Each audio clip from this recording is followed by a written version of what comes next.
5, 4, 5, 3, 4, 2, 5, 3, 1, 4, 2, 5, 3, 1. Hello? This thing. Yeah. I don't know if I'm doing that every week now. Okay, that's kind of no, that's low key. That's low key a habit. All right. Anyways, we are here as calmly as we could possibly do. We're here, man. The first episode of No Cooldown for 2022. Ew, I feel old as shit, but we're here, man. When easy. How are you, good sir? I'm doing pretty well. I cannot complain. I gotta fix my camera really quickly, but other than that, everything is perfectly a-okay with me. How are you feeling today, Tripp? That's fine, man. That's fine. I about to say, I'm feeling real tired, bruh. I'm just tired of work and all that. But listen, I'm here for this pick me up. I'm here to talk about these games. A lot of stuff happened, like low key, a lot of stuff happened this week. And there was a couple of joints I seen. I was like, okay, we can cover that. We can cover that. Oh, see one more thing. We'll get to that towards the end of the pod. I'm like, yeah, somebody's got an opinion on this, so we'll definitely get down to the bottom of it and talk about it. You know what I'm saying? What's up to everybody pulling up? Again, just a PSA that we are now available on Anchor and Spotify podcast. So yes, sir. Yes, sir. You literally just have to search up No Cooldown. There's nothing else on the Spotify app. I tried. I searched everything else, and you go. So you have no excuse. Go search up No Cooldown on Anchor and Spotify podcast. Soon to be on Apple Podcasts. Working on that stuff and other major platforms very soon. Check that out. And then when that's done, and you want to go check that out on audio platforms, go check the video version on YouTube, on my channel respectively, and When Easy channel respectively at Wotaku channel. You can catch the video version, see our live reactions, me doing backflips while I'm calmly, giving the news. So if you listen to the audio version, I'm backflips. Don't check the video version to, verify that. We're lifting weights and doing backflips as we're doing the podcast. Facts. Whole trapeze artist, man. Listen, that's what you're missing out on if you're getting the video version. So you know what I'm saying, you might have to check it. You might have to check it. But that's there as well. Check out the No Cooldown Twitter at No Cooldown Pod. We got a lot more stuff coming, a lot of daily content we want to get going on that. So yeah, keep in tune. We doing the damn thing. So before we get into the actual topics, I just saw this and this was so I think was it Viacom and stuff. They're planning. They started to look at options to sell the CW network, and I was like, who buying that? Who buying that? So I don't even gotta give no background stuff, but like basically that in the article it said they haven't been profitable since 2006, and I was like, dog. When did Smallville come out? Was it earlier than 2006 or was it around 2006? I don't know. It might have been 2006. That's when that was up, and some other show like Supernatural and all. So I don't even know, but around that time period. So the CW was founded. The CW was actually founded, if I'm not mistaken, in 2006. So it hasn't been profitable since the year it was founded. Since it started. Yeah. I didn't even know that. If I'm not mistaken, let me just double check because I saw that all over Twitter. That's what they've been saying. Please. I honestly, for the comedic founded joke. In January 24th, 2006. So there's no way. I don't know how you it's the 21st? Out the gate in debt. Yo, pure American citizen the CW is. That's kind of wild, bro. I'm not gonna lie. How do you like? Dang, I don't even know what to say. But I mean, Rip Bozo. I don't know because I'm like, damn, bro. Like y'all had a couple of joints maybe for the first couple of seasons. You know what I'm saying? Flash was there for a few seasons. Arrow was there for a couple seasons. They had like four. They had four. How do you want to say four? Because I feel like that number is really big. I want to say they had at least three. Even then, at least three. I'm gonna say, and that's aside from Smallville. That's aside from Smallville and the old shows. I'm not counting them joint. I'm sorry, I'm not counting them joint. It's too far removed. I'm talking about the here and now shows they were making in the past, like 5 to 10. Yeah, like Arrow season 1 and 2 was pretty solid. Season 1 of Arrow actually wasn't that bad. Season 1 of Flash was kind of interesting. Other than that, like why? I'm just saying, I'm trying to figure out who picked. somebody was like, "Yo, if Disney pick them up, what the hell they even gonna do with them boys?" Oh my gosh, Disney was like, "Man, we'll throw a couple things." And I don't know. HBO should buy them. If anybody's gonna buy for the licensing, really, just for the licensing of shit. Like if that's how that works. Like if you have to buy the CW to get the license to Arrow and all the other characters, like I think that would be cool because then they would all be in the same universe, and then HBO could do some Disney Plus stuff. But we'll see. Really, like because how much y'all asking for? You know. Facts. I'm like, yeah, we need $1 billion. I would laugh your ass out the boardroom, boy. He said we need $1.8 billion right now for the CW network. I'm like, bro, I got about 350, and you might have to hold that. You might have to hold that, dog. I don't know. You might have to pay me for the right price. Facts, bro. Like how much can you loan me a day? You know what I'm saying? And I don't have to give it back to you at all for me to take this off your hands. Like I don't know how we're gonna work out that math, but y'all gotta do something, man. Absolutely. That's insane though. End of a terrible era. You know what I'm saying? Prayers down. You know? Yeah. It's rip to them. Built it though. Facts. I guess, bro. Y'all be all right. Y'all had a run. You guys ran somewhere. You know? Somewhere. Well, anyways, let me get off that. As a matter of fact, we can jump into also the other small topic we saw like literally like in like an hour or two ago. Saw a lot of rumors on Mario Kart 8. Actually, Mario Kart 8 sequel. My bad. Mario Kart 9. We had a games consultant named Dr. Sirkin Toto. He said that Mario Kart 9 is in development now, and noted that the brand has been relatively quiet since Mario Kart Tour. And there's a big twist coming. A big twist that's going to be involved with the gameplay, and nobody knows what it is up to this point. And I'm curious, what you think about Mario Kart 9, how you feel about Mario Kart in general, what you want to see from it, if you want to see anything at all. I love Mario Kart. Honestly, I remember watching a video on like trivia of Mario Kart, and they were saying that the reason they haven't made a new Mario Kart is because every iteration of Mario Kart they try to change something. So like Mario Kart 7, which was on the 3DS, was where they added gliders. 8 was where they did the zero gravity, and that's why we got 8 Deluxe, is because they didn't add a new twist, so they were just like, let's just make another version of it.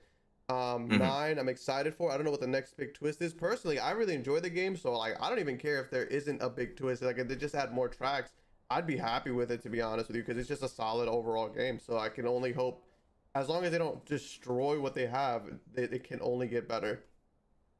Facts.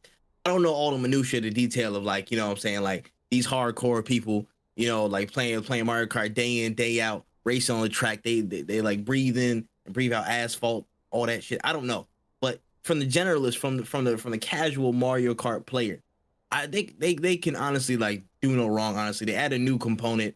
Again, like we talked about this literally before we started recording, like that had like the double dash element, or again the glider element, something that again that shakes it up really, really well. I wouldn't mind. I wouldn't mind if they bring back the double dash card or something like that. I would love that personally, but I know they got some crazy twist. I have no idea what it is, but we'll see. Anyways, it's like the Nintendo fans, what else they got besides the mainline Mario stuff? What else do they have? So Mario Kart, probably it was a good time for them to step in. It's like cyclical, bro. It's like when Smash ends, Mario Kart starts. You know what I'm saying? It's just like Mario game.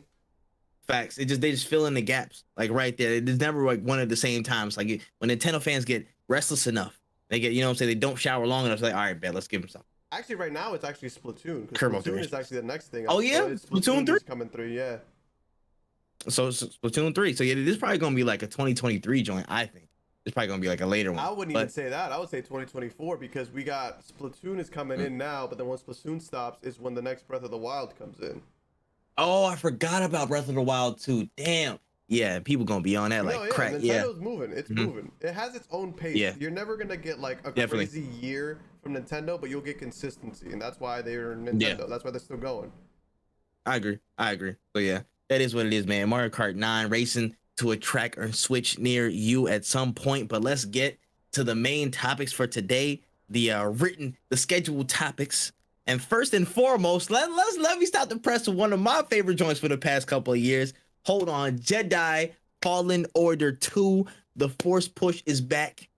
We pushing back on the damn scene. So hot off the press, and according to reporter Jeff Grubb, the critically acclaimed Jedi Fallen Order series is getting an anticipated sequel that is set to be announced at some point in time before June E3 2022.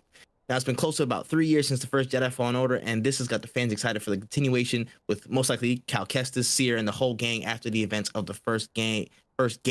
What are your thoughts when easy? So, Jedi Fallen Order is one of those games where I didn't beat it, but it's not gonna get beaten before I die. Like, I do plan on going back. I just haven't decided, because it's such a good game that I haven't decided, do I want to make a video on it, do I want to stream it, or do I want to just say fuck it and play for myself? And a lot of the times with these kind of games, it was really good.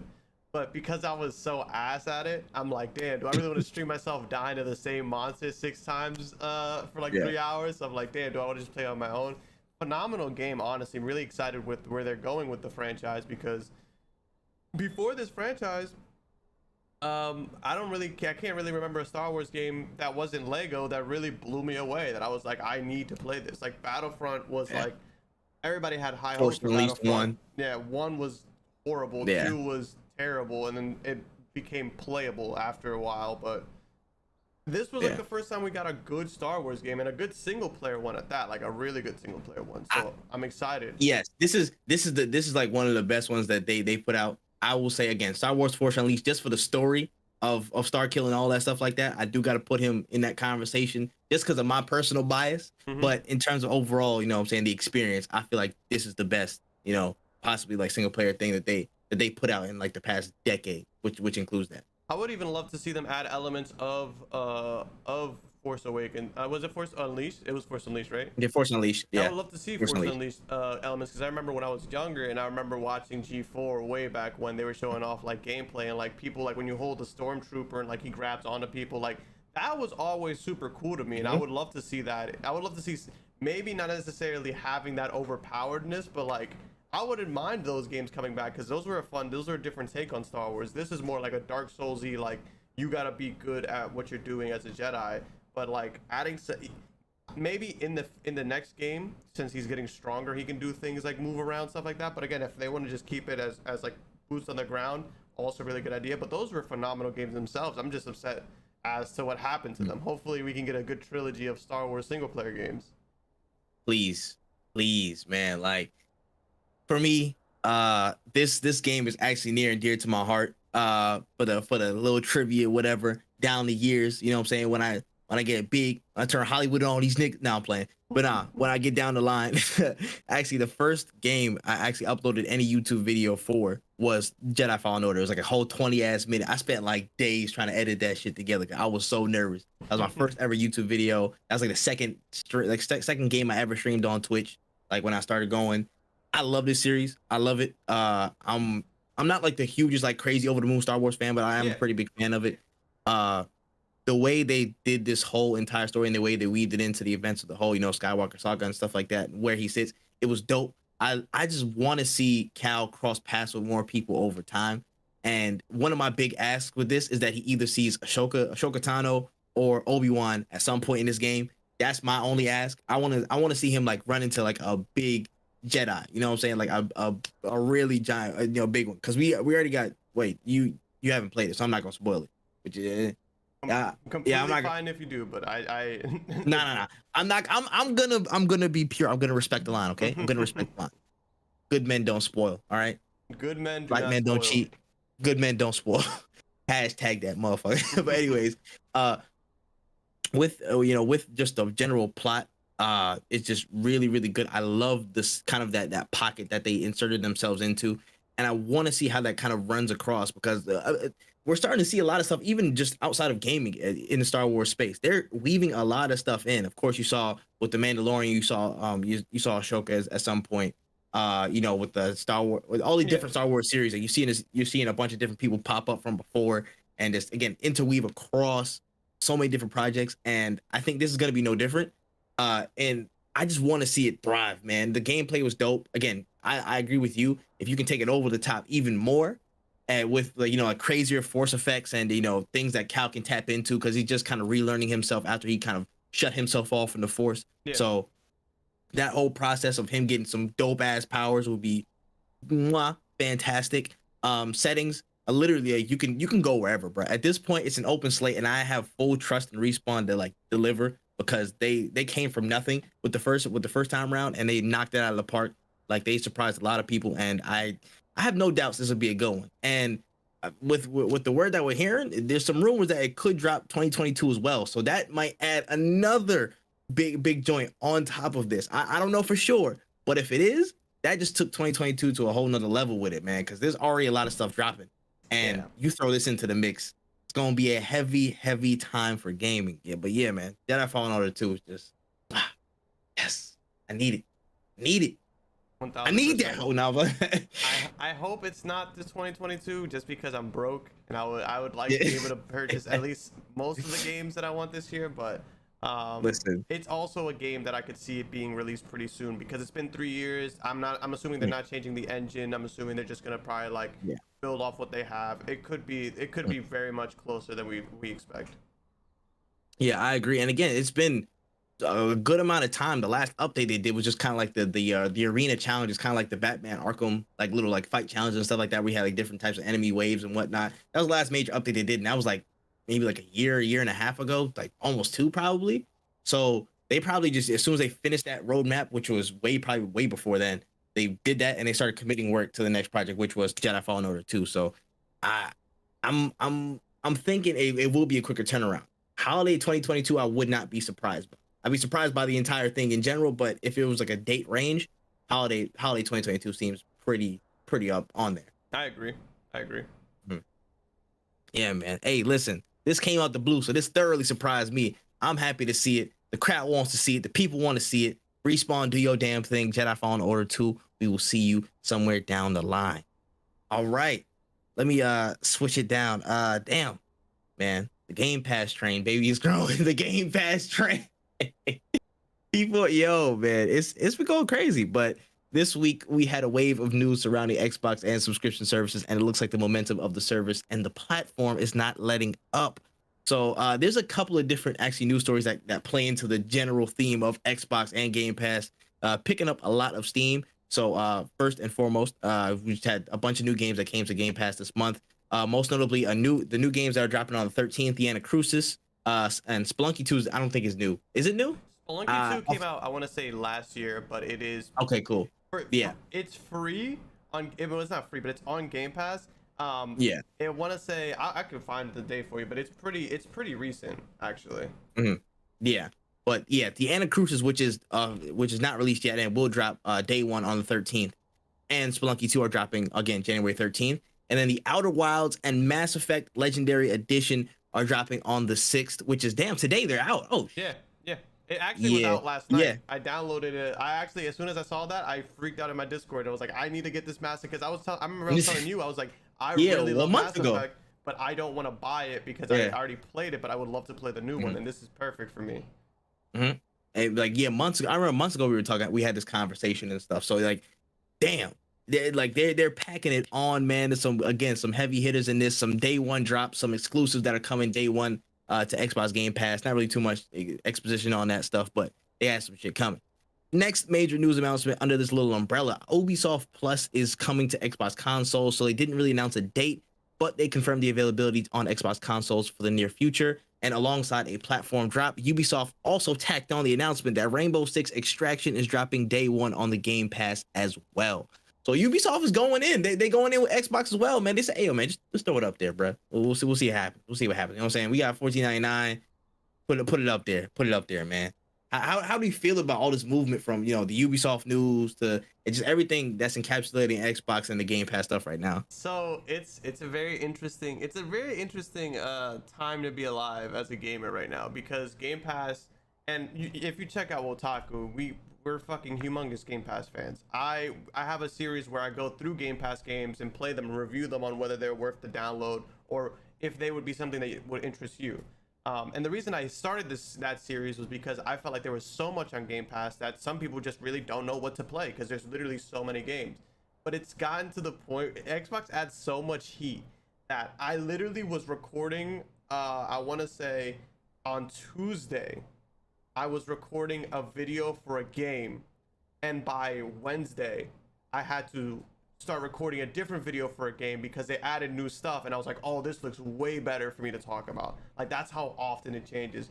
Ubisoft Plus, I've only heard of one person getting it, and it was my friend Justin, and he got it because he was like, yo, I want to play Far Cry, but I don't want to pay $60, so I'm gonna pay 15 bucks for 1 month, beat it, and then not use it again. My cousin had COVID a while back, and he was like, yo, I want to buy a game so that I can play for the next 2 weeks because I'm gonna be bored. But he's like, I don't know what to buy because everything is like $60. I was like, why don't you get Ubisoft Play? Because in my mind, I thought it was already on console because he wanted to play the Assassin's Creed games. Gotcha. The fact that they're just now going to Xbox, they're really slow on the pickup, because if they wanted this to spread, they need to be on the consoles. They need to be on the, because at the end of the day, these passes, these monthly subscriptions are great deals, and the people who I feel like benefit the most from this are people who are on console because they get the least amount of sales than PC players. And not saying that I do this, but PC owners can just illegally download the game if they really wanted to. So like the people who need deals, they might not even need, allegedly, I don't do it, but I'm just saying it's like, some people don't even need monthly subscriptions. They can just put their pirate hat on and they're good to go. So I think that them not prioritizing consoles was really a big mistake on their part. And Rainbow Six being on Game Pass, I wonder how much weight Xbox has in the Ubisoft like building. Like how much that's a day one AAA release. Like that's like a big game for them. So it's crazy that they're putting it on Game Pass and not a Ubisoft Play. I think that speaks to the weight that Game Pass has garnered so far. If you want exposure and access to, a wide amount of people in a way that I think would be beneficial, whatever split of money they have getting from, Game Pass sales from their games or whatever downloads that they get, that's on the inside. I don't know what that is, but just looking at the share, thing on paper, looking at share plan and thing in place on paper, we've already seen EA dive deep with Xbox. They had EA Play. They're like, oh yeah, man, why don't we just throw this in with Xbox? They got a lot of stuff going on. We just build on what they got going on and then double up on that side. We get more exposure on our stuff. And you see how they've, moved forward a lot with that inclusion on Game Pass. So I feel like Ubisoft is kind of taking those same strides and kind of getting it in first. This feels like a trial period a little bit. It's like, okay, we have a big release. You know what I'm saying? Other games, of course, it's not the biggest one that we have. Rainbow Six, Quarantine's been to, I'm about to say, yeah, what's it called? Quarantine's the old name. Yeah, Extraction. It's not the biggest release that Ubisoft has on their plate, but it's a still pretty big title, pretty anticipated. They've worked on it for a little while. Like, okay, cool. We'll test it here. We'll test this, and then we'll put our Ubisoft Plus thing availability on consoles. That gives us a bigger in. I feel like that was a trade-off. Like we want to put our stuff on more consoles for a wider net, but as a trade, we'll give you Rainbow Six Extraction day one on Game Pass. So them working that gives a bit of an in for their numbers and them getting boosted and stuff. And I think that works to their benefit overall because, Xbox Game Pass is going to keep rolling. They're getting so much traction now. And I feel like a lot of different companies, especially with subscription services like Ubisoft and like EA, are going to want some type of adjacency to it. You know what I'm saying? Yeah. Like, I feel like eventually they're going to probably want to get closer and closer or might have to get closer and closer because of, that association and just them getting more numbers just being on Xbox consoles. But we'll see. I really think Ubisoft could be in a place to gain if they keep their heads on right. Literally, Corliss right here in the chat said, again, the Ubisoft Plus subscription will still be separate. Yeah, I know. Yeah, the subscription will still be separate, but I know eventually down the line, I feel like it could be an adjustment to that structure if Ubisoft wants to get the game a little bit more. I know Ubisoft is Ubisoft and they're gonna do what they do, but that's I guess something we'll find out in time. With me, what I've noticed is that I feel like Game Pass has kind of had the Netflix effect on video games. So I feel like by that I mean it's like when companies like NBC were like, you know what, sure, we'll put The Office on Netflix. Who cares? Like, sure, we'll throw that on there. It gets some more views on our show. Like, it is what it is, type of thing. But like, it's starting to show that like people really like Game Pass. People really like the subscription-based service of getting games, downloading them and playing them whenever they want. So like I see like down the line what you're saying of like getting closer. I could see like down the line people being like, oh, do you wanna sign up for the ultimate game? But they won't even call it Game Pass any like Xbox Yeah. Game Pass. They'll just call it Game Pass. It's like, do you want to get the ultimate Mhm. Game Pass bundle of Ubisoft plus Xbox and EA Play? We'll put it there for $30-$40 a month, and it might sell some people. Honestly, me personally, $40 a month eliminates a lot of like the budgets that I would have to set up to buy specific games. So it's like, yo, if I spend $40 a month or however much a year or whatever, like whatever bundles, whatever deals they have, it could become the new norm for a lot of people who are on a budget or just like, I can't afford to play all these games, to buy all these games outright on release. But if I'm getting it day one for $40 a month, I don't see why this would be like anybody would do it. And it's interesting because it could either be something like that where it's very collaborative and a lot of people get together, we get a good value for our money, or it could go with how Netflix and streaming services is, where people like Ubisoft, not Ubisoft, yeah, like people like Ubisoft put it on Xbox Game Pass, see how much people want to play it, and they're like, you know what? Let's just keep our subscriptions separate, and then we have 73 different video game subscription services, the way we have so many different subscription services for TV, where it's like now it's like, which one do I want to pay for, the Xbox Ubisoft, or maybe this year I just want to go with EA and Ubisoft kind of thing. Yeah, kind of like that a la carte type thing when it comes to subscriptions, and I feel like that's where it's moving towards. And again, due to just the absolute momentum that Xbox Game Pass has, I feel like that's something that'll be continually considered by Ubisoft going forward.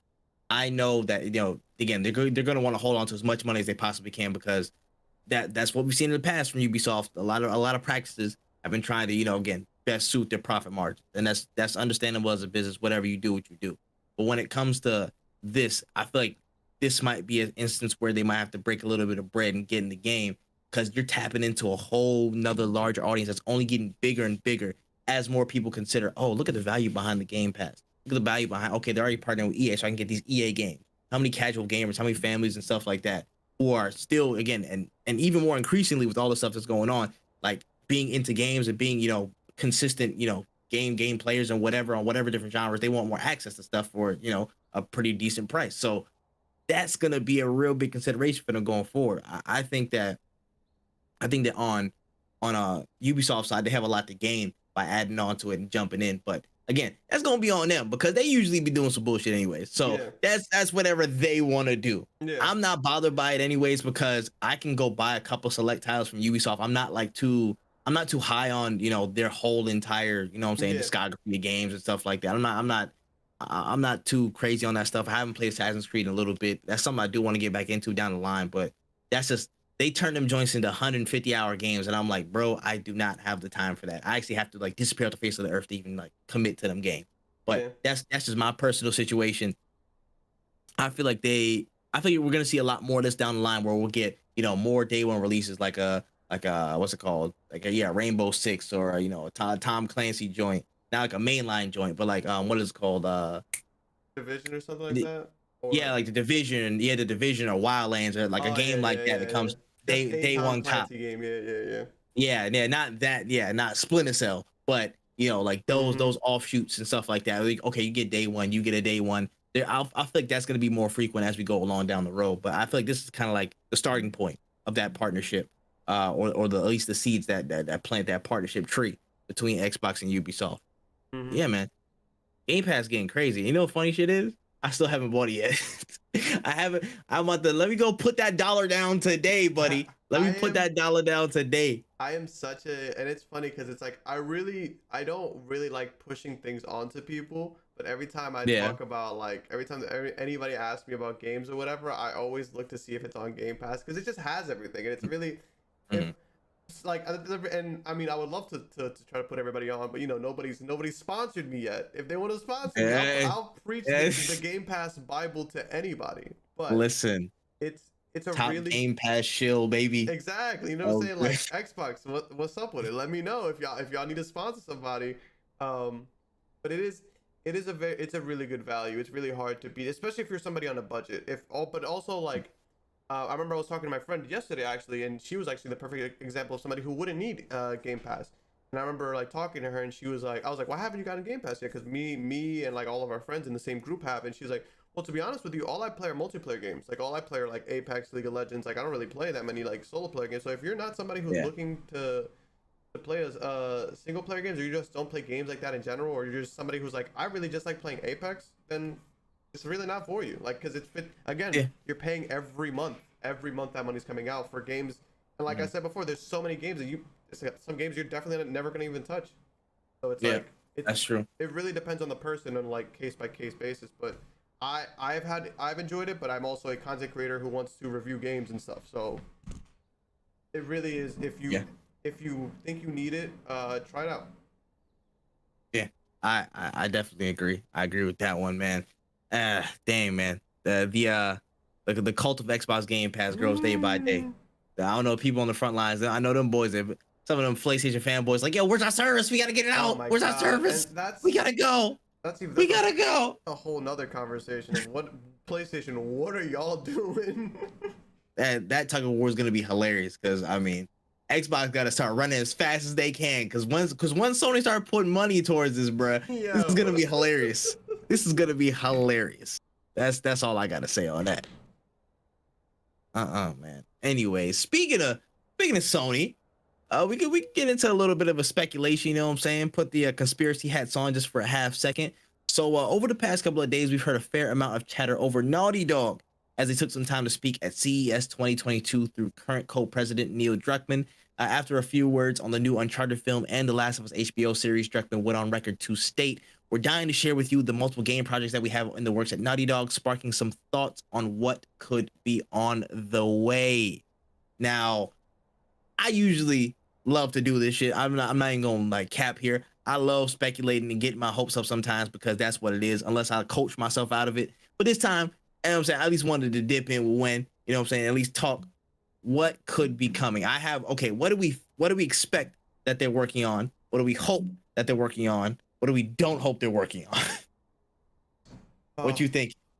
It's so tough because there's so many good Naughty Dog games. But in reality, like, so I like Uncharted, but I feel like I've kind of been, we have enough Uncharted right now.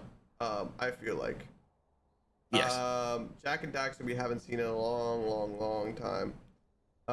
So I don't even know if it would be good at this point, because like I think it would be great, but I don't know if it. But I'm also a fan of Jak and Daxter. It might not be what we want.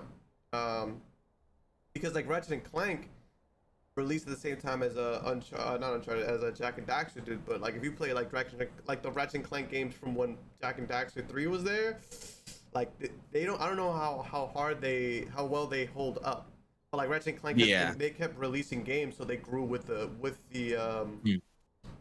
time. They had at least one in the major era, and their gameplay kind of stuck pretty consistent. Exactly, and I'm not saying that Naughty Dog hasn't made a good game since Jak and Daxter, because they've made Last of Us, they've made Uncharted, but it's just like what can they do? And I'm not even sure of all the IPs that Naughty Dog owns, but I would love to see Jak and Daxter, because Jak and Daxter is like a forgotten son, I feel like, and I feel like every game has kind of gotten some limelight or like some resurgence, like every like PlayStation like exclusive or like big game, because even like it's funny because Charles is talking about Sly Cooper. It's funny to me because Sly Cooper got a fourth game on the PS3 or PS4, I think it was. I can't remember which one it was. Yeah, Thieves in Time. Thieves in Time. And that was, in my opinion, like a little resurgence of something that we didn't get. We thought we weren't going to see, and we weren't going to see Sly Cooper game again. And then they were like, "Yo, here it is again." And it's a good game. I enjoyed it. Yeah. But it's one of those things where it's like Jak and Daxter is really the one franchise that we haven't seen anything from it. Besides like a remaster and like Parappa the Rapper too, but even then, like those were like the rhythm games. It just I don't know how much love we got for rhythm games anymore in this day and age. Love them, but I don't know if the kids be with the rhythm. Hey yo, I remember I had a free version of that one game, Patapon. I was sitting on the damn field. Patapon. I streamed that game. It was really good. Shoot. I said, I'm in there. It's such a fun yo, game. I don't know what the difficulty spike was. Oh my god. It's nuts. Yes. It's nuts. Yes. It's a lot. But we just gotta see, man. So I think in general, Naughty Dog's they've got what's it called? They've got Last of Us, they've got Uncharted, they've got Crash Bandicoot, they got Jack and Daxter, and they got Parappa the Rapper. That's the major ones that I'm looking at and I can see right here. There's some really old joints from like the 80s and stuff like that. I'm not counting those. No. Niggas not caring about Math Jam, bro. Niggas not caring about. There's one guy right now who's mad at you. He's like, how dare he speak about Math Facts. Facts. I've been waiting 30 plus years for Math Jam. What's wrong with you? I said, all right, relax, bro. Relax. Take it easy. No offense. Yeah. But what I expect is some type of continuation of the Uncharted series. As much to my dismay, I'm actually a fan of the series, but I really think that it's been a lot of let's say overrating of the Uncharted series. Let's say that. Let's put that out there. I give a shit, King. I am a fan of the Uncharted series. I am a fan. I've enjoyed every single one. Now, do I think it's the greatest game series of all time? I don't think it even cracks that top 15 list. Not even 20. We're gonna get shut I'm gonna down. keep it a stat. Possibly, but it's fine. It's fine. Let me talk, bro. Let me talk. Go for it.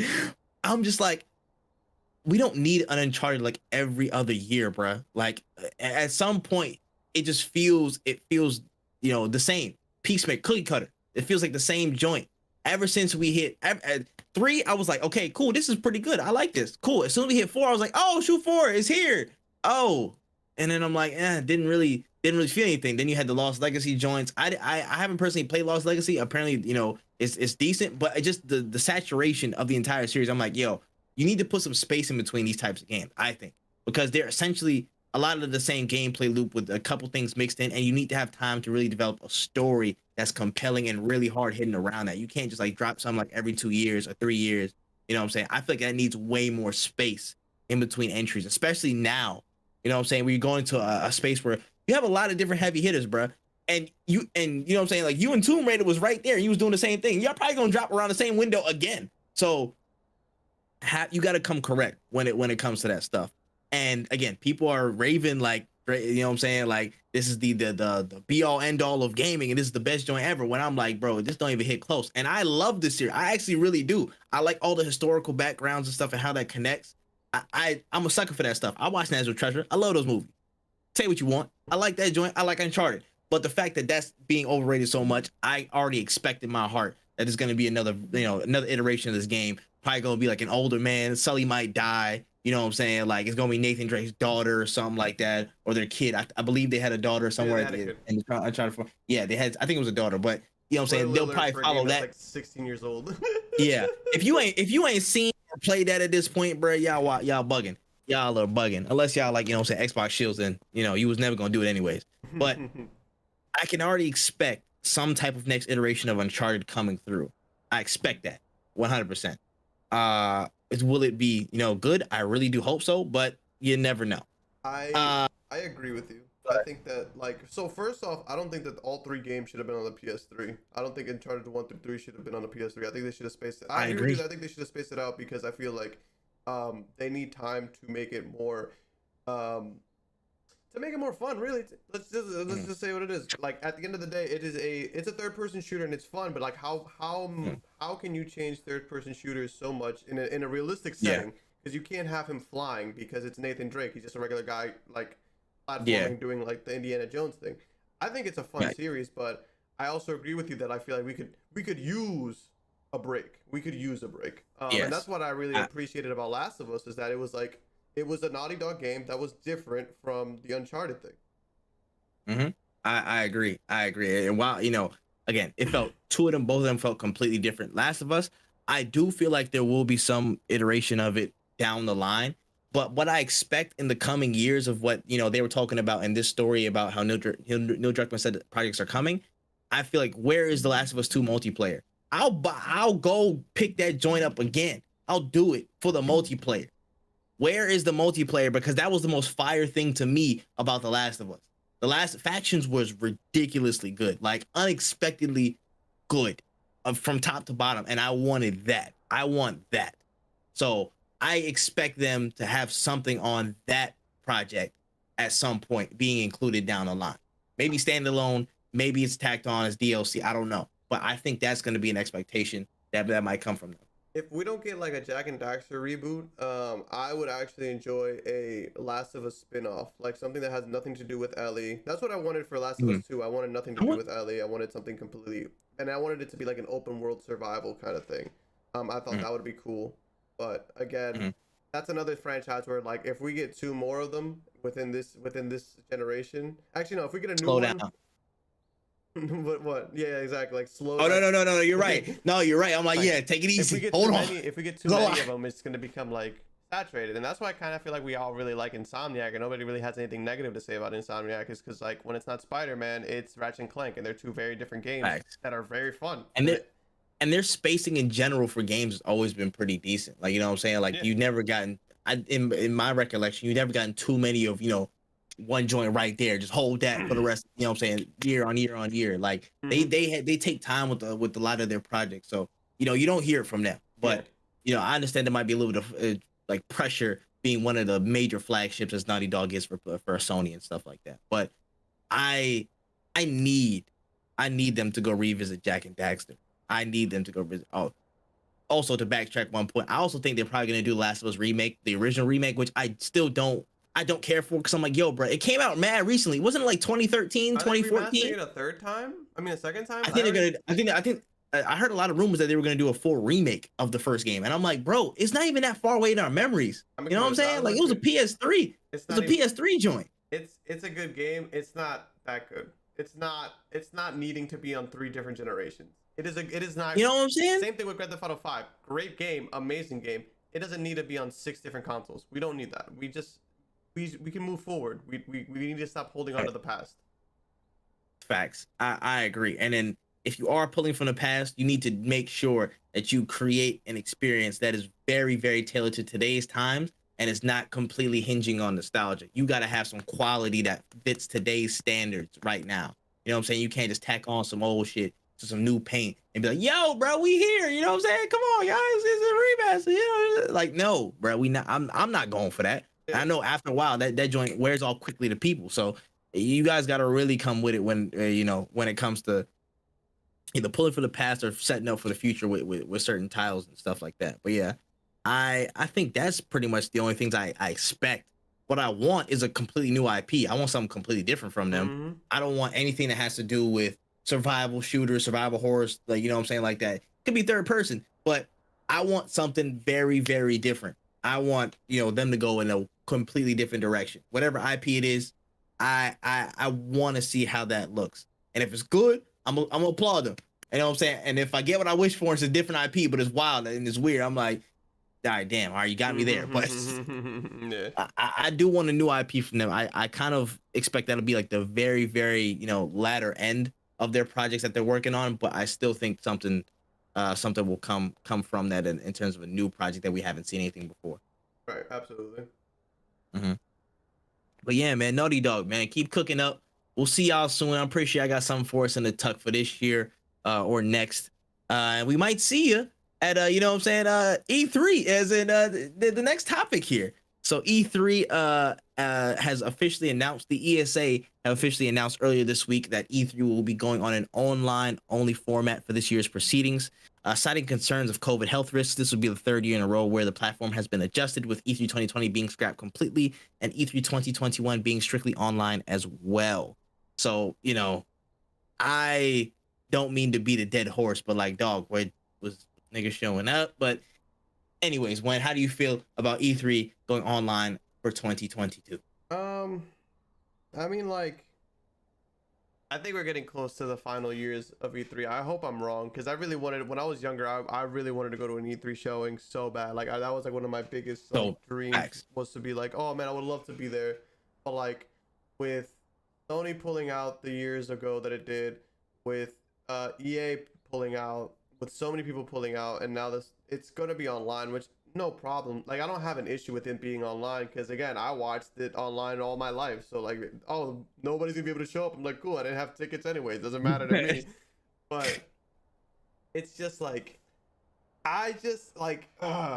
basically what I would love for this year's E3 this is gonna be just online, yo, just show me all the trailers and the gameplay stuff without showing me the cringy stuff in between. Just show me what we came for. That's all I want from E3. Like, that's all I want. You can't even do it live, so it doesn't matter if we have like the people showing up and doing the jokes and being like, hey guys, look at me, my name is blah blah blah. Yeah. Let me talk to you about this game that I have nothing to show for. Like, don't even, if you don't got anything to show for the game, don't even mention the game. You don't have to talk about it. You don't have to talk about things that aren't here, that don't exist yet. So let's just let's cut all the BS. Let's have the presentations going back to back. It could be split up against across the 3 days. I don't mind that at all. But like, don't make me sit through like people talking about games that already released and how well they're doing. And like they're great games, awesome games. I love them. But if you're not dropping DLC or anything, you're just saying we're doing really well with this game. Here's a cool skin that's gonna be in Fortnite. I don't really care. Like, just show me the stuff that we need to know about. Hey, but my man Jay in the comment section said Fortnite concert at E3, baby. You know what time it's oh my god. Here, let me play you a song from the game that is already out. Like, come, I don't need to see the whole performance, yo. Just show me the trailers if we're gonna talk about a new sequel. But come on now, let's keep it moving. It's just a lot. And my thing is, I understand there is COVID health concerns, which is a valid, you know what I'm saying, a valid reasoning for why you're not even showing up. But you guys were already, you know, like E3 has already been gutted since years before, like 3 or 4, to be honest. Again, and it started like the wave picked up massively when PlayStation was like, yeah, bro, we're good. We're just gonna do state of plays. Catch y'all later. You know, and I feel like that's already cut a lot out of, you know, the prestige and honor of being at E3. It sucks for me too, bro. Like, yo, we were all there, you know, watching E3 year after year after year from our homes and stuff like that, and seeing all the crazy, you know what I'm saying, the shit that was dropping and being announced, and like again the magic around that event, and it's gone because everybody's doing their own thing, and even past certain platforms and developers leaving to start their own shows and do their own updates year on year. Of course, you know, Treehouse, State of Plays, the Xbox events and whatnot. You got Jeff Keighley. You got the, you know what I'm saying, the Mountain Dew and Dorito Pope. He on your neck with Summer Game Fest. And he's pulling contacts from left, right, and center all around the world. This man got pulled. So he's pulling more exclusives and stuff than y'all by himself. So it's like it's massively whittled down, I guess, the consideration of E3 around this time. It's like, yo, it's not even, it doesn't even feel like E3 season. You can't even dub it E3 season anymore. You know what I'm saying? It's like you can't even dub it that no more. I remember every summer I used to look forward to it and say, listen, man, I get through the school year. I'm cool. I sit down for a couple weeks in May. And then once June hit, it's E3 season. We here. I can't even say that anymore. You know what I'm saying? Like, we all just wait for the next major update from each individual, you know what I'm saying, studio, platform, you know, major contributor or whatever. And we just keep it pushing. But in terms of E3, man, what are they going to even pull? You know what I'm saying? That we won't see a Summer Game Fest.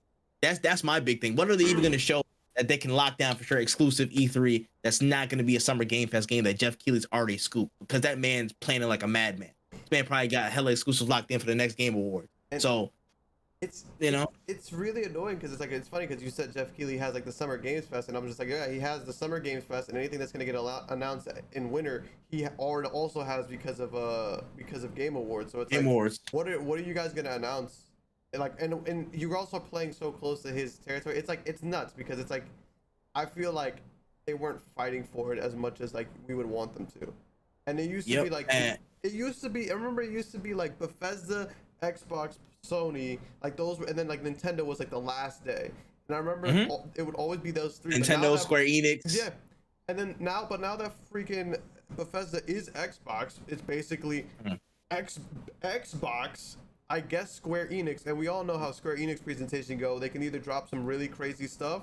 Actually, no. Most Square Enix presentations are like, here's all the cool stuff that we're making, like the little like side-scrolling RPGs and like stuff like stuff that you don't really care about that much, and then they'll release like the Final Fantasies at the PlayStation review. They'll drop literally they'll drop a big bomb at PlayStation stuff, and then they'll save other stuff like for their like like all the smaller shit for their platform. I'm like, damn, bruh, you didn't even say nothing for yourself. You know what I'm saying? Like, I gotta put me first. I gotta put me first. I gotta put me first, Sony. But then Square Enix is like, hey guys, we're putting new mounts into Final Fantasy 14. It's like, okay, that's cool. I waited an hour to see that, and then it's like PlayStation reveals like new Kingdom Hearts. Like, Facts. And I'm like, damn, why didn't they say that for themselves? I'm doing backflips for PlayStation, bro. What y'all doing? Yo, facts. Wow. Also, a side note, this, you know what I'm saying, this year is the 20th anniversary of Kingdom Hearts, you know what I'm saying? So, yes, and I think the 35th anniversary of, 25th or 35th anniversary of Final Fantasy this year as well? Final 25th, Fantasy. 35th, one of those numbers. One of those numbers. I think the Final Fantasy franchise in general is like turning 35. I don't know what it is, but I know they got some stuff locked. So I got to catch up with everything Kingdom Hearts related at some point this year. I'm back. I got to get back in my bag because you know what I'm saying. Aha, we in that bit. Yeah, I think it's this year. This year's the 35th anniversary. Yep. See, 35th and 20th. So I know they have some stuff in the tuck, but where will it go? Most likely it will be at Summer Game Fest. You know what I'm saying? Or most likely it'll be its own separate announcement. It'll be its own separate presentation. Yeah. It's sad to see how E3 has gone down, down the drain basically, and it's lost a lot of its clout.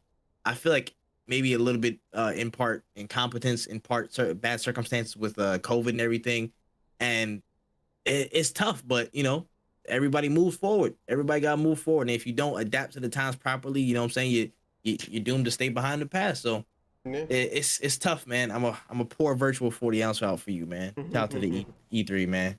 Yeah, we hardly knew ye, but y'all still going on this year. My bad. Yeah. Anyways. We can move over to a quick smaller topic, man. The PSVR 2 was announced. So this week during CES, PlayStation announced the next iteration of its VR venture with PSVR 2, a new system boasting frame rates of 90 to 120 frames, controller tracking, sensory feedback, including enhanced eye tracking capability to ensure pure immersion. Next to that PSVR 2 announcement, they dropped an announcement that Gorilla X Fire Sprite have been working on a dedicated VR entry into the Horizon series named Horizon Call of the Mountain. How you feeling about this? VR? Are you ready to tap back in? You ready to put all that down? I like the concept of VR. I still think we're like 10 years out from it being viable. I don't know. Like, for example, today I got off a stream and went to rest for an hour before the podcast because my eyes hurt from seeing all these screens and having all these lights. So it's like, yeah. I don't know if I'm super excited to get a full-length game and having this VR headset on my face. VR is stupid fun, don't get me wrong, and I think PSVR is awesome to have because of all the peripherals. I hated pretty much all of them, but VR headsets are actually the coolest peripherals out of all of them. They're the best of what we used to hate. Oh, do I really want to buy all these extra controllers to do the motion controls? We all hated PlayStation motion controls. That's why I didn't. Yes. But if VR is different from all of that, because it could work. It could easily work. You could just have a VR headset with a controller in your hand and it'll still be cool. I like that they're continuing with the PSVR because I felt like of all the third party or accessories, it was probably, in my opinion, the best working one.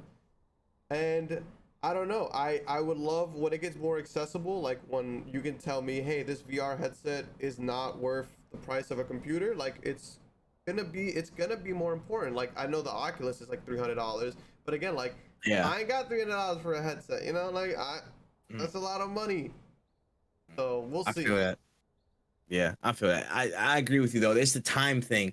They still have a lot to iron out, man. You have to it's the frame rate mainly, you know what I'm saying, getting people, sick, motion sickness and all stuff like that. That has to be an industry-wide standard, minimum 100, not even more than 120 frames consistently on everything to even be considered for a market-wide use or a bigger drop and an expansion in a market, man. That has to be straight down packed, because if a bunch of people get motion sickness, nobody's going to want to play that shit.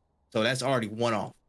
Two, there's the amount of game support is getting better, but I feel like it's kind of sporadic. Yeah, a little bit. You see Half-Life Alyx, or Alex or whatever it's called. You see that they call them out in this Horizon entry for VR. That's getting better. It's the Resident Evil 4 remake and stuff like that. Those hodgepodges, but until you get actual, more consistent, bigger, I guess, outflow of projects based in VR, that's also gonna, set it back a little bit. And it's just a time frame. I just feel like everything, in total overall, it's gonna be a few years out. I feel like I wouldn't say 10. I say a good like 6 years out before it becomes like super super viable. And it's like, okay, cool, we've solved a lot of these problems just before the next console generation. I think this is, that'd be that sweet spot for that. But in terms of PSVR 2, my personal preference, I'm not putting that shit. I got glasses, bro. I don't even got my contacts here. We have I'm big not doing it. glasses. Like how does it fit with me? You know, and it's like, oh, do you have contacts? Fuck no, I hate contacts. Why would I wear them? So it's like I'm not trying to VR's stab my earlobes trying to fit this in, bro. I have enough trouble putting my headphones on. You know what I'm saying? Like, nah, bro. I personally can't go for it. The gamer in me would love to try, but I know logistically, you know what I'm saying? It just ain't going. Yeah. It's not going to work. I've done it, and I've had it, like, I've taken my glasses off and I've done it, and I did it for like maybe 20-30 minutes, and I was like, oh, this is really cool. I was playing super hot, phenomenal game to play on VR. It's super fun. Yeah. But after a while I was like, all right, let me put my glasses back on, because like, and also like, I don't, like, if I wanted to do VR here, I wouldn't be able to, because I just don't have the space for it too. That's another thing, is that like, you gotta have space. You need you gotta have space, because you're gonna knock stuff over if you don't, bro. I remember this one video. It wasn't even VR. I think he was just doing, some UPS driver was doing Wii boxing, and he hooked this little kid. I'm like, bro, if they're doing this without any like visual obstruction in their real world environment, what do you think is gonna happen when they put on VR headsets? If people was literally knocking down TVs and breaking a whole bunch of home setups with Wii remotes, what y'all think gonna happen when we put the headset on? You know what I'm saying? The spacing is a big issue. That's also a big issue. So it's just a lot of stuff that they gotta address, and I think that's, again, still, I think 6 to 7 years. You say 10 years out from right now before they really get viable and really become more widespread. Just across gaming. So they got some work to do. But yeah, PSVR 2 is out there. We see you, not really, but you know what I'm saying, I take my glass off to see you, but it is what it is.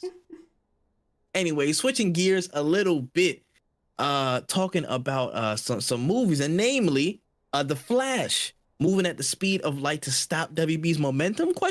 So this week, a couple of news websites dropping the status of the DC extended universe and the Flash movie. Just from what we heard, a couple of different things. First and foremost, Michael Keaton is set to be in both the Flash movie and the upcoming Batgirl HBO Max series. So he's going to have an extended role, not just a couple cameo, minutes in the Flash film and in an actual series. And there have been major rumors that have sprung up that the events of the Flash film will essentially erase all the events of Man of Steel, Batman v Superman, and the Justice League, as Ben Affleck returns to seemingly his last run with the cape and cowl for this iteration of Batman. So essentially, they're trying to get rid of the Snyderverse if these rumors are correct. So while Flash actor Ezra Miller tried to deny these rumors, I can't shake the feeling that there might be something more to this. How are you feeling?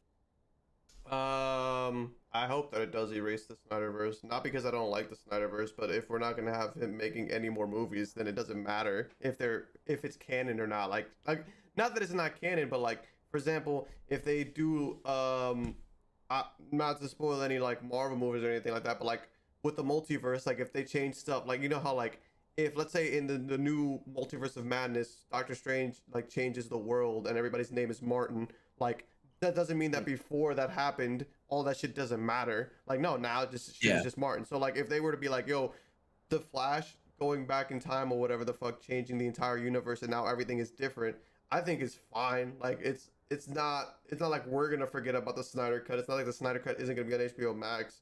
I think it's fine, mostly because if he's not gonna make any more movies, we gotta keep going. And if y'all want to keep going, if they want to stop making these live action DC movies and focus on the animated, hey, don't let me be the one to stop you. But that's not gonna happen. So if we gotta keep going, we might as well keep going with new shit, because it's not like the other stuff is gonna matter, since a lot of the people who are in those movies don't want to do the movies anymore. Yeah, that's fair. That's fair. I personally have reservations about this. Excuse me. Ooh. I personally have reservations about this just because Snyder built a lot with the Snyder Cut, and it put us in a really advanced place in terms of DC stuff. If you think about the end of the Snyder Cut, and if you haven't said it, if some slip out, I'm sorry, I should have watched this like a year ago, my fault. But we're given that ending spot we were at, you know, it kind of started to open up a lot of different stuff, a lot of different lanes in terms of story. Like, okay, dang, Darkseid really like out here. He gonna pull up. Now it opens up the whole lane for all these new heroes to show up. You know what I'm saying? John was in the cut. I don't know why the hell he didn't even show up earlier, but he's there. Green Lantern was supposedly out there. You know what I'm saying? Like, and it was John Stewart, Green Lantern. So it was like a lot of stuff was basis. And then the nightmare sequences with, like, you know, with the team Batman, Joker, stuff like that. I don't want to give too much off, but, you know, there was a lot of stuff set up that I personally wanted to see, you know, thought through and expanded upon. And it feels like we kind of hit that hard stop. And I feel like that's been the plight of WB and the DCEU. It's just stop, start. Let's figure this out. Let's go rewrite this and put it all back. Let's try and rush this up and put it together in time. And it hasn't had a consistent run. You haven't let it run its course enough to, you know, garner enough attention and garner enough continuity to be like, okay, cool. This is a really good live cinematic alternative to the Marvel Universe right now. I don't think it's gotten that chance. And, you know, maybe they're starting after this. Maybe they're starting with the Flash movie and they're going to retcon all this stuff. But I still feel like it sucks because the Snyder Cut and what he was trying to do was that good start, in my opinion. Or it was a start, in my opinion, to expand on a lot of stuff. And we, you know, we're back at square one again. We're back at square one. And it sucks, man, because I'm like, damn, that's crazy for y'all. I mean, I'm gonna be watching this Marvel stuff in the meantime while I get it together. But you know what I'm saying? Do you. Do your thing. But it's just, for me, I want these DC movies to really, really pick up steam, and especially, specifically, continuity and consistency over like a good 10-year run. I need them to have that constant momentum. I need them to snowball. I can't have the stop start stuff. I want them to snowball. They have, you know, they have Blue Beetle coming down the line. They have the Batgirl HBO series. They have all these little stuff here and there. I'm hoping that builds on each other instead of just being its own separate things and out. I think the Batman that's coming out in March is its own thing. I don't think it's like the Joker, where it's like it's not supposed to be attached to shit. Yeah, which is like, damn, that also kind of sucks. But I'm like, I don't even mind that, because don't even touch that. Don't let me just reiterate. DCEU, don't even touch that one, bro. Leave that be. That's gonna be crack cook fire on every day, twice on Sundays. Please leave that alone. Don't touch that at all. Leave it in its own pocket universe, dimension, whatever you want to call it. Don't touch that shit. Thank you. And then for everything else, I just hope they pick up momentum. But, you know, for those side projects like Joker and, like, you know, Robert Pattinson's The Batman, they can keep doing what they're doing. But as of the DCEU, there's just a lot of ground to cover. A lot of ground that they got to cover. Man.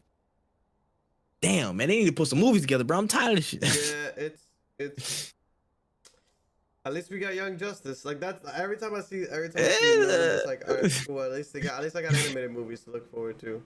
Facts. I'm just turn on the animated movies, man. Okay. Man. We're gonna move forward to this topic. This has been a bigger one over the past week or so.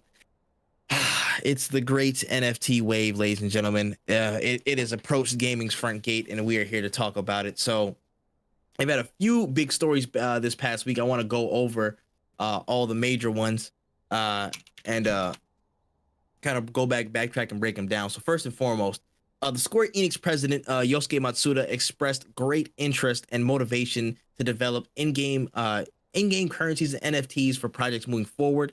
There's a couple quotes in the article that we'll get in touch with. The second major one was Castlevania NFTs, which is Konami was dropping basically anniversary NFTs and put them up for auction for the 35th year of Castlevania's release, and they looks like they're going all in on it because it's Konami. And the third was actually kind of in the opposite direction, is where Sega's refusing to have NFTs in games. Well, in some way, in one way or another, but they've said they've been receptive to the market, and if they perceived NFTs as simple money making by the fans, I would like to, they said they would like to make a decision not to go forward with any NFTs in their project. So let's backtrack a little bit to Square Enix. Number one, Square Enix. Let's look at you guys. So the co-president, of course, Yosuke Matsuda, he had a couple of comments at the top of the week on Monday. He seemed really ecstatic about NFTs and the future that they might have in gaming in general. He had some quotes out here in Bloomberg that stated, "I realized that some people who play to have fun and who currently form the majority of players have voiced their reservations toward these new trends. However, I believe that there will be a certain number of people whose motivation is to play to contribute, by which I mean to help make the game more exciting. Traditional gaming has offered no explicit incentive to this latter group of people. Now, what do you think went? Go ahead. That's just what? That's just so stupid. I love how he started off by saying, "I heard a lot of our community doesn't want this, but like you shouldn't say but. There shouldn't be a but there. You should be like, oh, a lot of our fans don't want this, so we will not do this." He said, and then he like from what you just told me, he then goes on to say like he wants to see, people are willing to contribute. I just don't understand. Like a good way of making fans contribute to your games would be allowing those games to have mods in them. Like that would be a good way of allowing, like having mod support for games. That would be a great way of having people contribute to your game and bring life into your game. Selling pictures of shit just isn't it, or like selling digital models of like Cloud. Just what is that contributing to the game, besides making you money, besides making the company that made the NFT in the game money? Outside of that, how is it contributing? Because for all that, you could just have a cash app and I could just give you $3 if you really want. If it's that bad at the Square Enix shop that y'all need to make more money making methods outside of like making video games, which is the purpose of the company. This is very, very, very, very alarming that an increasing number of executives at these top companies are looking very, very intently and very, very eagerly at NFT options for gaming experiences going forward. Now, the general topic of NFTs, I believe we talked about it on a previous episode. For the use of artists and stuff like that, I have no problem with them. You know what I'm saying? They want to make money off their art. They want to do that stuff. But when we apply it to gaming and specifically the gaming experience, this is where I have to draw the line. I don't touch that shit, man. People are already paying, $60, $70 for their games. People are already paying $20, $30 for DLC over maybe a given season, even maybe another 60 on top of that, given a DLC season or whatever. People are paying maybe an extra $100 to $200 on cosmetics and skins and whatever other add-ons that you might have that are apart from any DLC season or regular base game purchase. There's already a lot of money being put into that, and it's even more than that, time and keeping you, within that circle of relevance and hot. You're getting plugged all over the place, commercials, blah blah blah. You're doing a lot, and the people that are supporting your games are doing a lot for you.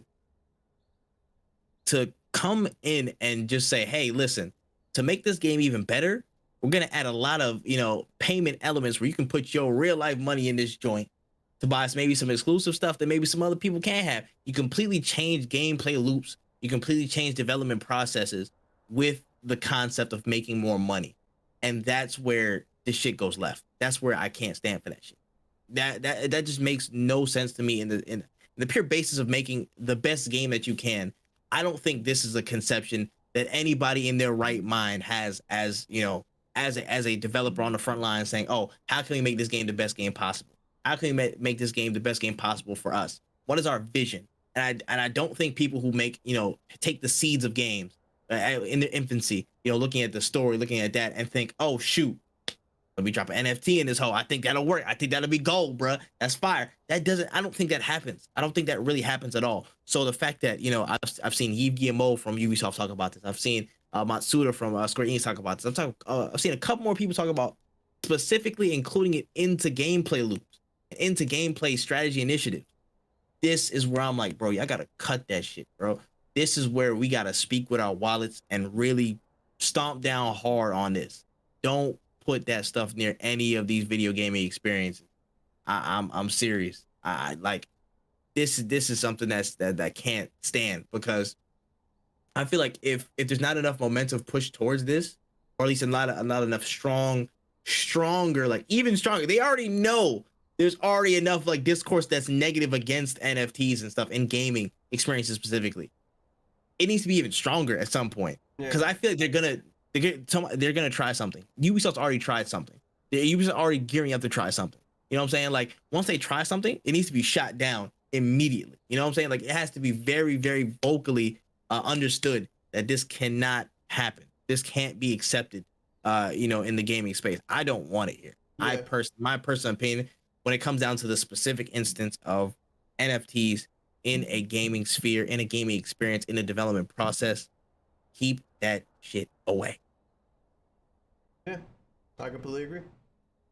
That was impassioned in a motherfucker. Damn, bro. Shit. Give me on my Stephen A, bro. Blasphemous. Oh, I'm dead, bro. But yeah, listen, it's just like who really who woke up in the morning? What part of the gaming market really woke up in the morning and say, yo, you know what would make this game fire?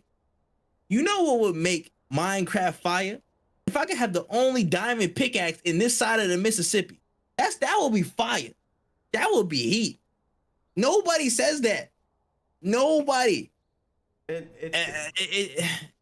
ahead. It would be cool if if it was a cosmetic that I could buy from Square Enix that goes into every game, like that'd be kind of cool. But at the same time, it's like when you think about the way NFTs make money and things like that, and how expensive they actually are, because they're not cheap, depending on the price. Also, not even just depending on the price, but buying them, like it's a whole. I've looked into it. It is a lot more money than you would think to just own one NFT. And then you want to combine with that all the already perverted the only way I can think of is perverted ways that they make money off of us now. Yeah. It's just really just feels like y'all just trying to take advantage of shit, and I'm just not surprised. I'm not surprised that the CEOs and the millionaires are like, yeah, I think that this is gonna be a great idea for gamers. It's like, motherfuckers, you don't even know what's a great idea. You wouldn't know. A lot of the CEOs and the big executives, they don't know what a good game would be if it bit them in the ass, because they don't play games. That's why they're the CEO and the executive producers, and they're making all this money, because they're not playing games. They don't know what's going on. They see numbers and they see performance. That's all they care about. And when they see NFTs and they're like, you're telling me I can get somebody to make a digital piece of art and then we could sell it, and every time that piece of art gets sold, we also get a kickback on it. This seems like an amazing idea. Very, very little labor, a lot of possible reward at the end. And that's why I don't need it in there, because I don't think they don't know. It's not going to impact anything because they don't know what the fuck they're talking about. It's just going to be more ways of making money. Yep. And if it's not coming from a place of how can we objectively make the gameplay loop as best as it possibly can be, this feels completely left to center. This feels like, yo, what does this even have to do with us playing a game better? This doesn't make, and it's not a ubiquitous, you know what I'm saying, ubiquitous change for everybody. This is, oh, cool. If you got the most money, you can get this stuff that nobody else has. You know what I'm saying? You pay us a premium, you can have this one. Cool. I'm like, it doesn't serve any purpose other than gives the company more money. And that's where that's where it's unnecessary. To the gaming experience, that's where it's unnecessary. That's where it's superfluous. That's where it shouldn't even be. So NFTs is a weird one, man. But again, on the flip side, Castlevania, they did their own thing. I can skip them because Konami's literally Konami. So I'm not even gonna. They literally make pachinko machines. That is a big part of their money-making machine. They literally make gambling machines. Still, not surprised that they want NFTs. I will say this though: if I had the money, I would buy a Castlevania NFT because I'm a huge fan of Castlevania, but not because I don't agree with this whatsoever. I just like to say, like, yeah, I just bought it just because I always wanted to own an NFT just to see what the process was like, because I always feel like I talk about it without having experienced it myself, and that was like something that I was like, oh, this is kind of cool. But I also think that it is a shitty business practice. Don't be like me. Yes. Do not buy game NFTs because it is just not. Konami's there to make money. Like they're another company where it's like, we're here for the money, very blatantly, right in our face with it. So that's why we haven't seen a good Castlevania game in a minute, but we see a bunch of Castlevania merch.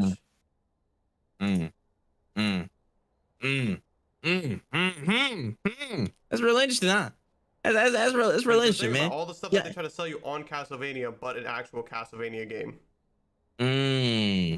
Y'all lucky, y'all Netflix series saving y'all punk asses. Boy, I tell you that shit, but I tell you that shit right there. But it's just very, very interesting on that part. But again, on a positive note, at least slightly positive. So yeah, Sega were like, yo, if people don't want this shit, we're not gonna put it in there. You know what I'm saying? Of course, every company's gonna go through this thought process because that they're them and they want to make money and more profit. But if their fans are actually saying, yo, do not do this, If the market is saying, yo, bro, we don't want this, Sega was like, yo, we don't have to really do this, man. Again, the quote from their CEO Haruki Satomi, he was like, listen, if it's perceived as simple money making, I would like to make a decision to not proceed. So there's actually some people who are very receptive and understanding that it will muddy their name as well as, you know, muddy their experiences if they're really like, if they want to put some stuff like that in there. So thank goodness there's, you know, some rationality and some empathy with the gamers who are, you know, playing these things day in, day out and supporting these people that understand like, okay, cool, this is probably a line we shouldn't cross because that's not what they want.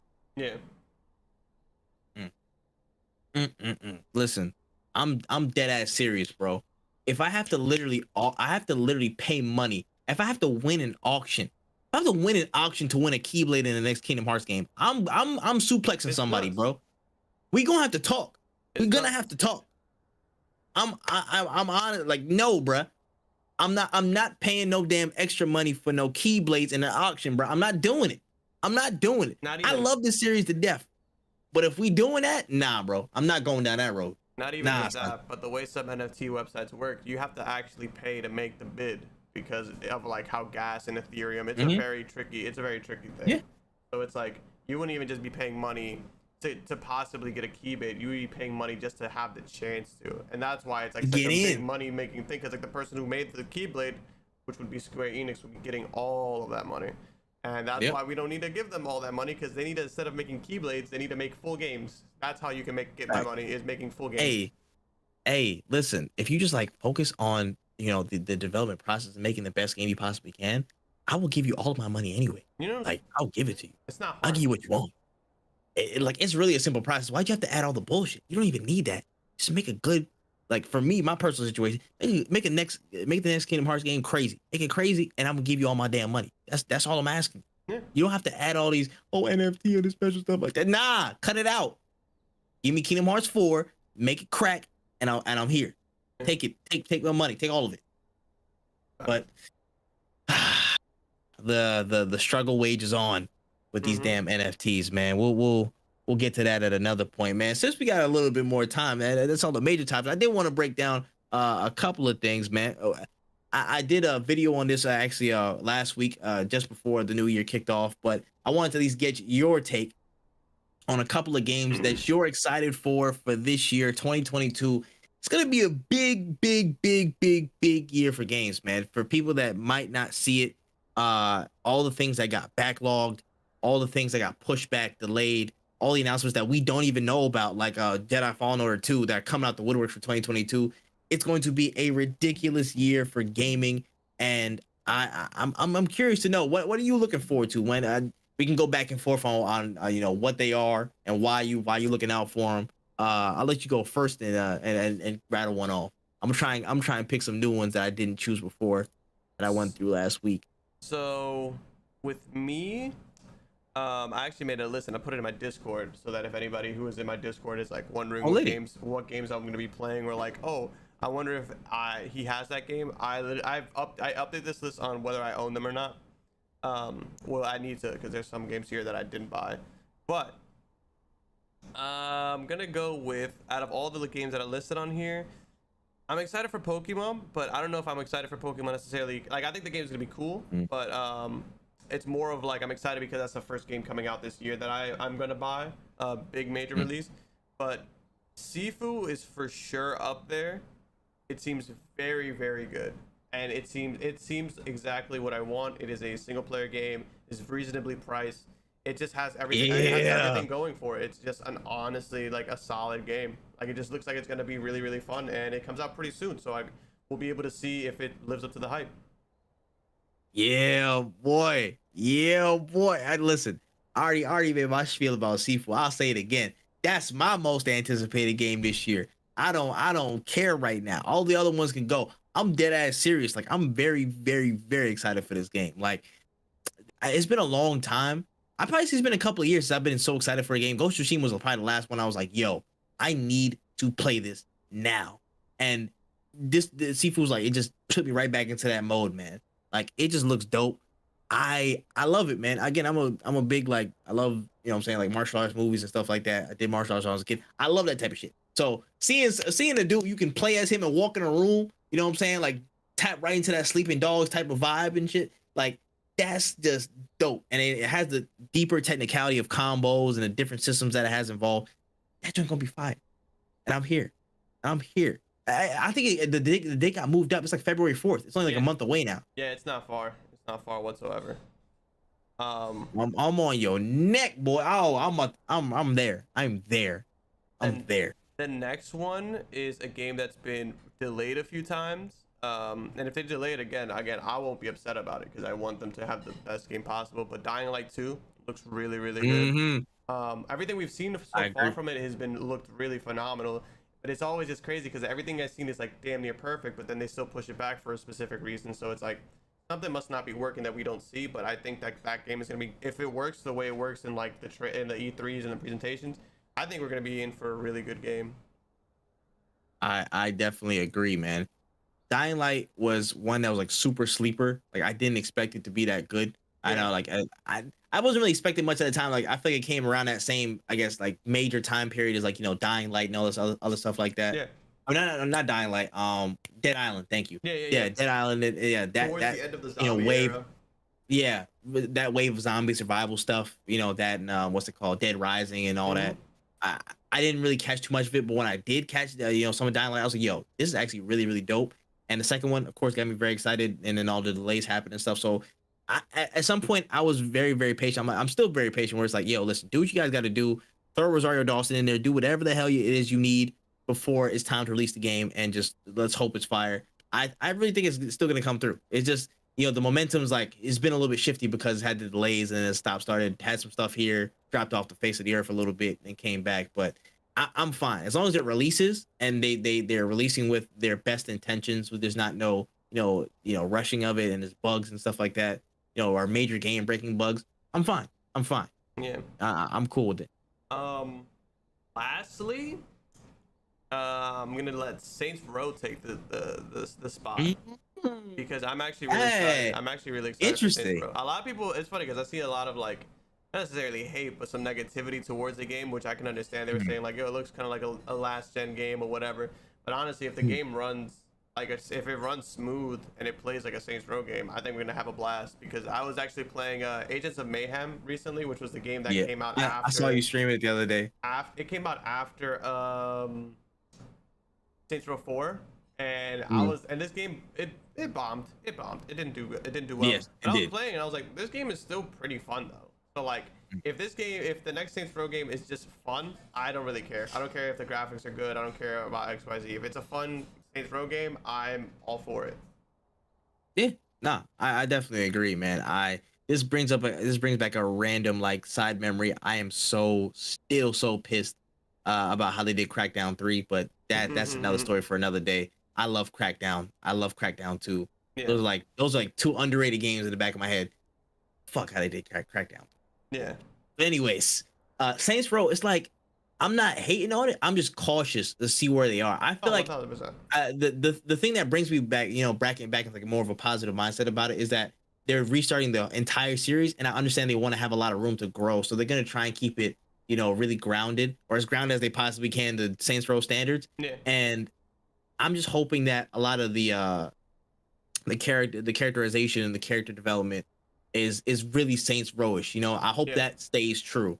I hope that doesn't change at all, because that's what really made it, you know, tick. You know what I'm saying? Like all the different cast of characters that you had. No, what's his name? Johnny Gat. Like he's not in there. No, I'm about to say he's there's like a he's not in there. But there's a dude who seems like resembles like what Johnny Gat would be in this franchise. And if they have the kind of the ethos of those type of characters in this iteration, I'm not gonna be mad at it. You know, it's gonna be just as enjoyable as any other Saints Row title, you know, that came out before. If you kind of stick to that spirit in terms of characters and, you know, their reaction to the zany over the top type of action that they're getting into. So if they do that, I'm cool with it. I'm definitely cool with it.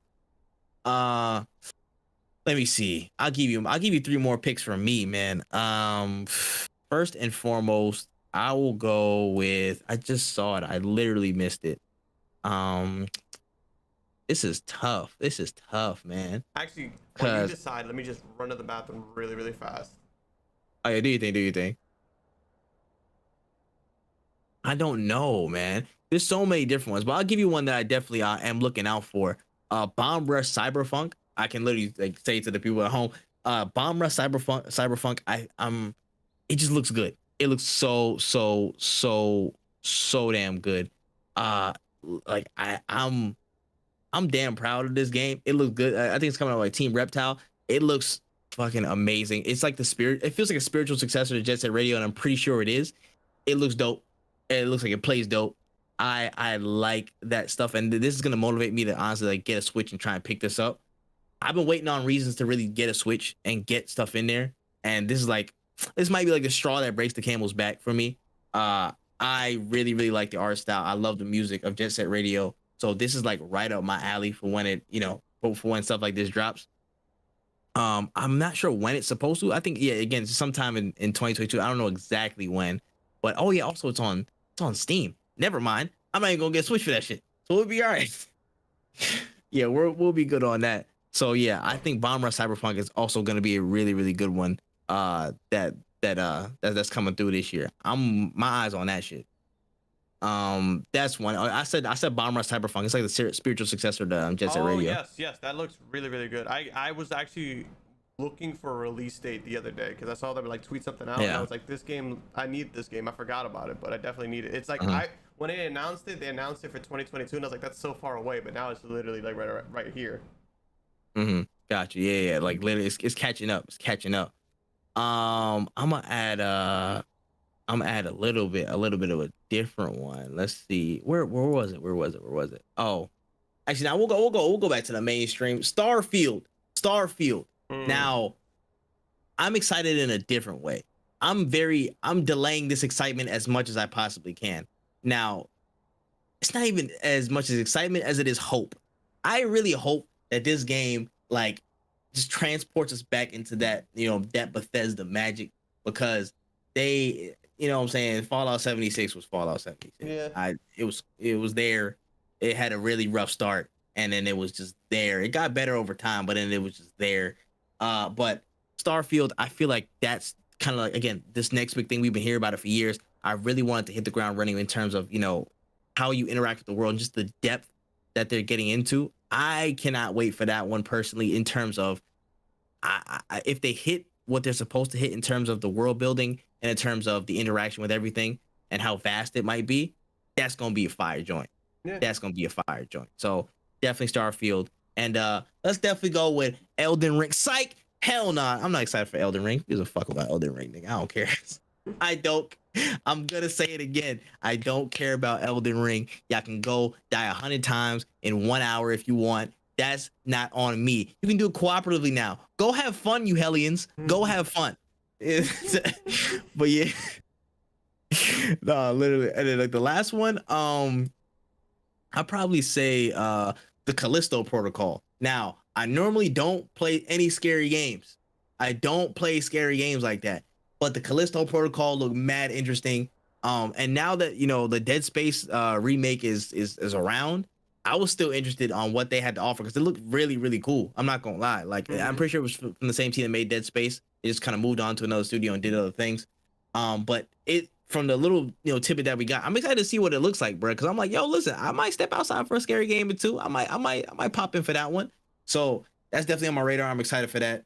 And of course, again, I'm not giving you guys the damn, the obvious hits. Oh yeah, God of War Ragnarok. Duh. When are you not excited for God of War Ragnarok? I mean, everybody is. Like that's why I was skipping a few of them, because it's just like exactly. That's why I said Pokemon, but like, yeah, we're all excited for Pokemon. Like it's one of those things where it's like, you know what I'm saying? Yeah. Let me give an out of the box take here. Horizon Forbidden West, like nigga. Everybody is on that, bro. Everybody wants to see it do well. Everybody's excited for it, bro. You've been seeing damn PlayStation adverts during like NBA games and whatnot for like 3 months now, bro. Like, come on now. Come on, dog. Let's not do that. But yeah, that's why I didn't include them.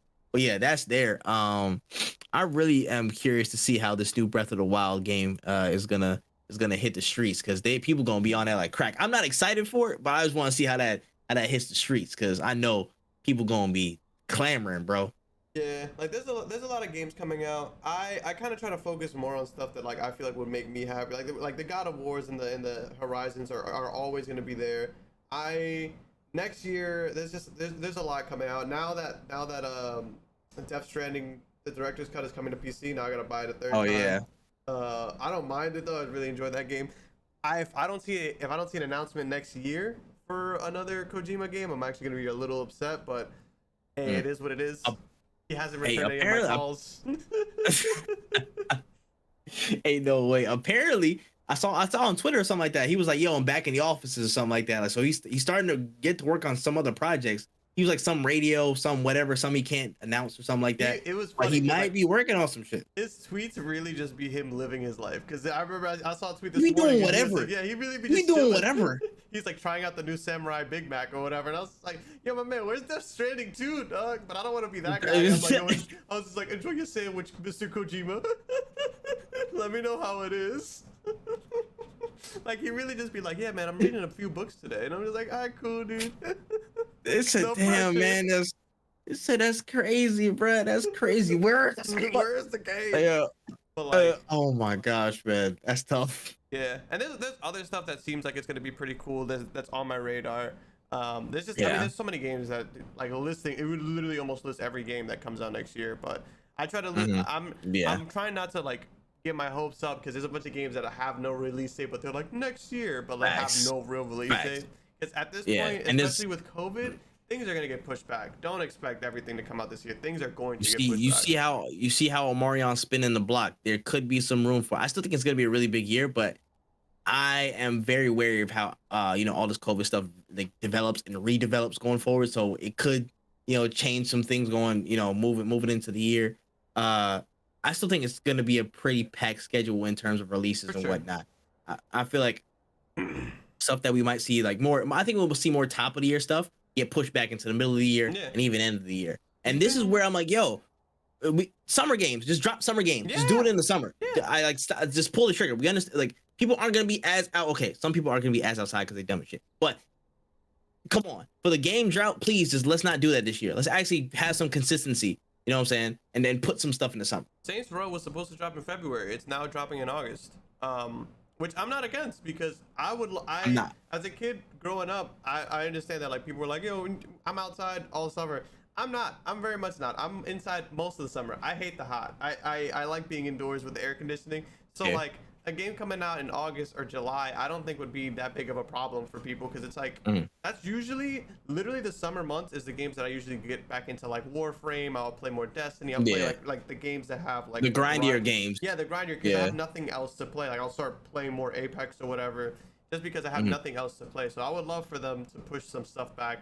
Maybe push some stuff out of February because that looks like an enormous month and ridiculous push it into like in May, put it into June. Like there's just a lot more space in the world and I'm just tired of like, even if you're a very outdoorsy person, at some point you're gonna have to go back to your house and either go to sleep or something. Like at some point you're not gonna be outside.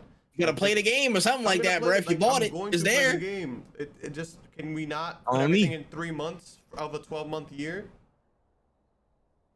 Listen, man, I one day they'll realize that a lot of sales come from the summer months, much to people's belief or disbelief. When did I want to say, when did Ghost of Tsushima drop? It wasn't the fall. I feel like it was a late summer joint. I think it was late summer. Spring. July 17th. Oh, it was July 17th. Oh my God. July 17th. Case in point right there. July 17th, 2020. Nothing else was really around it like that to my knowledge. And it blew shit out the water. And look at that. We were all inside playing that game. Regardless of COVID, I remember. I was. Everybody, and it's funny because there were so many people who I used to watch stream who I had to stop watching because I was like, I am literally playing the same game as like half of my following list. Yep. Everybody had to steer clear and all that stuff like that. So like, listen, there's merit in dropping a big release during the spring. If you have enough promo momentum and you're just that big of a game, you can drop it midsummer and people gonna flock to it like crack, bro. Like just you don't have to literally like, please don't be that guy that's like, yo, we're gonna drop a week before Call of Duty. You know what I'm saying? In November, baby, we're gonna drop a week before that. You know what I'm saying?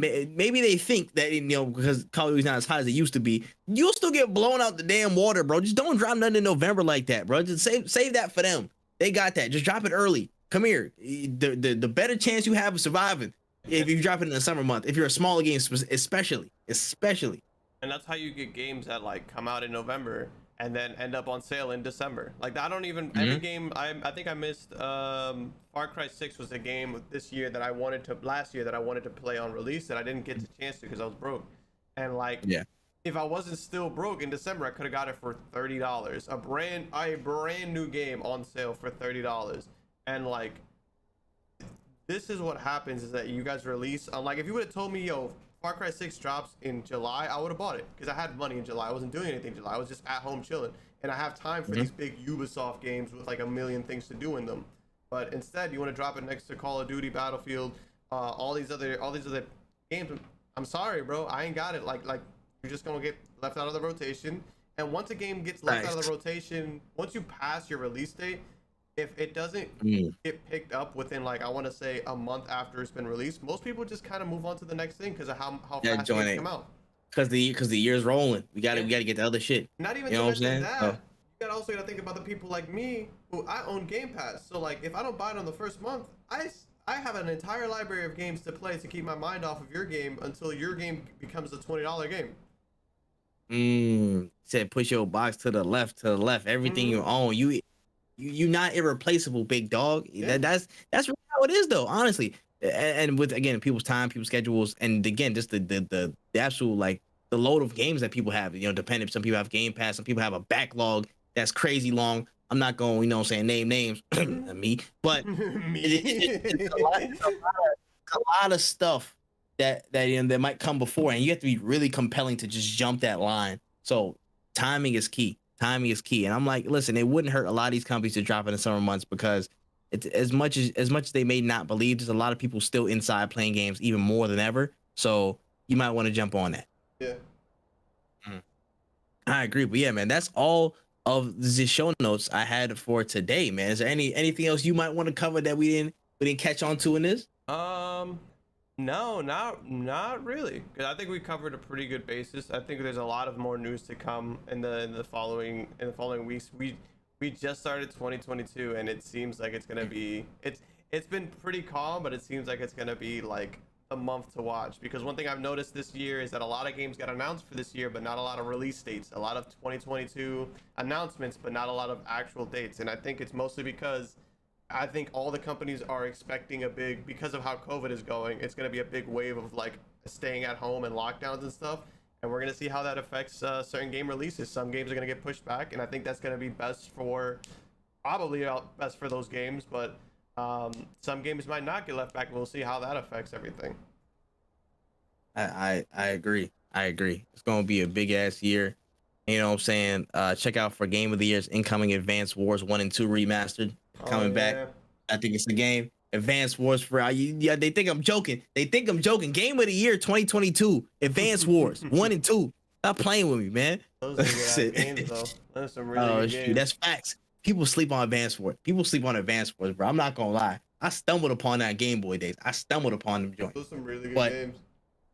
So that's another conversation for another podcast episode, man. But that is definitely it for this episode 4. The inaugural episode for 2022, and we will be back next week. We will be moving and rolling, man. Keep it locked here on Anchor and Spotify podcast. Make sure if y'all see that rating thing, you know what I'm saying, give us that good rating, help bump us up. We about to find more people and get it cracking. Make sure you follow us, all of us, on all socials at No Cooldown Pod on Twitter, at Wotaku channel on YouTube, at Weneasy on Twitter, at That Man Tripp on YouTube and Twitter. And yeah, man, listen, have yourself a good week. Go play some games, go wash your face, go drink some water. Go, you know what I'm saying, go tell an NFT person that's trying to put it in games, go tell them to go slap themselves and touch grass. You know what I'm saying? Do what you got to do to have a good life. Right. And we will definitely see you in the next one, man. We up out of here, bro. No cool down. We gone. And that's the recording. Damn. All right, bet. That's good. Peace, Arsenal sucks. Jay left already, man. I'm about to raid somebody, bro. Hold on. But yeah, nah. I'm gonna be back tomorrow. I don't know. Are we going live for the thing that we're talking about? I still gotta check the. Yeah. We still gotta check the chat. He said. I think when I spoke to him today, he said I think 2 p.m. Eastern is when we want to do it. Whose Okay. channel is gonna be? I don't know. I don't really care. I don't know, Shit, he we said- could all go live. Fuck Yeah. my care. They said me or you. I'm like I don't know. If Whatever. whichever. I Like, we might- could flip a coin on this shit. I might go live in the morning because I'm probably gonna stream more Guardians of the Galaxy. Yeah. I want to get more story in because that shit is hype. And I finally fixed my damn saturation issue. So basically, were you in here when everything was all pink? No, I wasn't. Okay. So basically, at the past couple of streams, everything was mad pink when I played on my Elgato stuff. And I didn't know why. I thought it was the HDMIs. I ended up switching them out before I started stream the other day. And then post stream, I just like looked at the settings. I was like staring at it for like 10 minutes. I was like, why is saturation up to 25? And I just sat there and I crumbled in my seat. I was like, no, there's no fucking way, bro. That's happened to me so many times. There's so many replays and stuff that I like was recording off of like the game that I was playing, and I'm like, oh cool, I'm about to post it, and then like I'll look at the video before I post it on Twitter, and like my Discord got picked up, and I'm just like, oh cool, so we're talking about whatever in the Discord while we're watching Bruh. that. This man Jay said everyone is Thanos people. Shut your ass up, bro. Oh my gosh. Like it was so bad. Like I didn't know the menu on Guardians of the Galaxy was supposed to be red. It was supposed to be like a deep red. That's and I was so like, funny. it was like a bright ass like pink as I'm like, damn, bro. It's ridiculous. You been to cut trying. Don't worry, Chef. We hear you. We see you. But yeah, no, we're gonna be back tomorrow at some point. If we're not in the morning, we will be in the afternoon, just talking it up with a few people and whatnot. Let me check the streams. Is just Charles on? I don't think Charles is live right now because he told me he was gonna start at 6, but 6 for him would be like 7 for Oh, us. 7. Damn it! Oh, he missed the window. Whatever. I'm gonna pull up anyways. It is what it Yeah. is. I'm just gonna probably host Nijis. Yeah. Oh, Niggas is up. Yeah, I'm about to go. Right. NXG's live as well. Hold on. Let me go that check is true. damn Twitch. Yeah, we got to get on one page. So what we doing? Let's NXT, do whoever has the Negus. lowest. Let's do NXT. Whoever has, I usually Alright, go by bet. whoever has the lowest followers or whoever I know the The most. lowest live view count. Yeah. Or yeah, some shit like that. I feel you. But also has to be Alright, like bet. the homie because there's some people I follow just to watch. All right. Yeah, I feel like I've been trying to like figure out how I want to like update my raid policy basically, but like 99.99% of the time it's people I follow and fuck with. Yeah, That's literally it. I usually don't follow people I don't fuck with, but there's some people who I follow who I'm like trying to give them the chance, I guess. Yeah, I feel you. But yeah, that just grows over time. I just usually do the usual suspects and whatnot. No facts. All right, cool. Let me set this motherfucker. Raid. Big NXG. All right, that's cooked up. But yeah, man, damn, that's another episode down that will be up on all you know what I'm saying, all of our platforms in the next day or so. Gonna get cracking on that. I have not eaten literally all day. Charles will fight me about this later, but yeah, I'm gonna go eat. I'm definitely gonna go eat. So yeah, we're gonna get that cracking at some point. But yeah, man, go show NXG some love. Jay, you ain't shit. Arsenal's not a crime. We might be signing some players this month too. So yeah, man, we doing the damn thing, bruh. When? Any last words before we get up out of here? Make sure you guys drink water. That's make sure you drink water and shovel your driveways. I don't gotta shovel shit because I live in Florida amongst the Gators. Yes, right. This is Watching true. that. What? That shit is shoveling is Shovel ass. Gators. Shovel shovel Gators off the top. I'm dead. But all right, I'm about to press this damn button, man. Listen, I appreciate y'all. Thank y'all so much. Go show all this no cooldown stuff some love. We will be back tomorrow, either the morning or the afternoon. Keep posted on Twitter. And yeah, we gonna see you soon, man. HCC's gone.